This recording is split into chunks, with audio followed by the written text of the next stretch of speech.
speak now to Gerard Toal in Washington. He's a professor of government and international affairs at Virginia Tech. Gerard, this deadlock for a new House Speaker, what are the implications of this? What does this all mean for DC politics? Well, in one sense, it's a reflection of what happened 2 years ago because the Republican caucus, the majority of it, are election deniers. But they won the majority, a very slim majority, as you know, in the recent elections. It is therefore an expression of how dysfunctional US politics has become.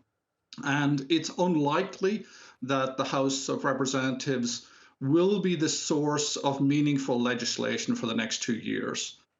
Yeah, I know the Democrats have been sitting back and kind of, popping their popcorn and enjoying this, but how does this all look for the Republican Party?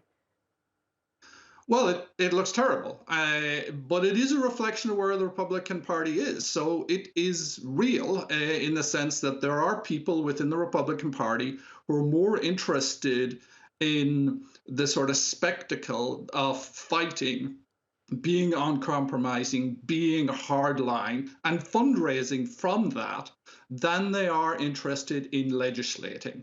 And that's where a significant proportion of the Republican Party has been for quite a while. But what we're seeing right now, which is somewhat unusual, is just how undisciplined the Republican Party has become, how internally riven it has become, and how Kevin McCarthy has become a sort of a symbol of potential compromise, a Washington creature who the Republican, these kind of hardline Freedom Caucus folks believe is symptomatic of what they need to,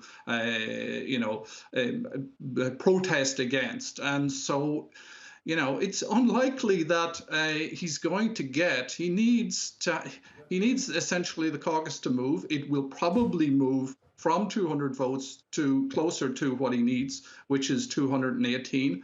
But he's probably not going to get that today because there are certain, as your report already mentioned, there are certain people who are really diehards and they're never Kevin supporters. They will not support him. Yeah, those five Never Kevins, as they're called. I mean, Yeah. it seems like they're not focused on what's best for America. What would it potentially take to break the deadlock? Is there another option beside Kevin McCarthy, for example?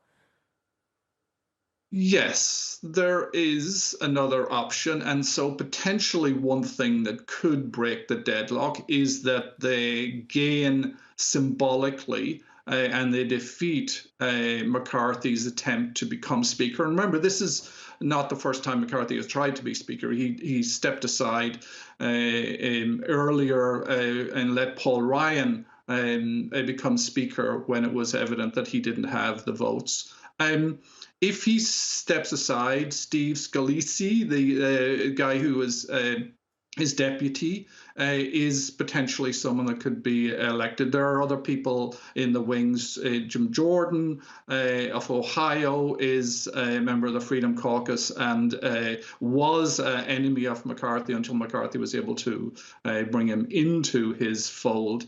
But, don't underestimate just how toxic this is, how angry people are at this group. So the ramifications of this are going to continue for years for the Republican Party. And, how it'll work itself out, well, we don't know. But what we do know is that there's not much legislating that's going to go on, unfortunately. So it's not serving the American people very well at all.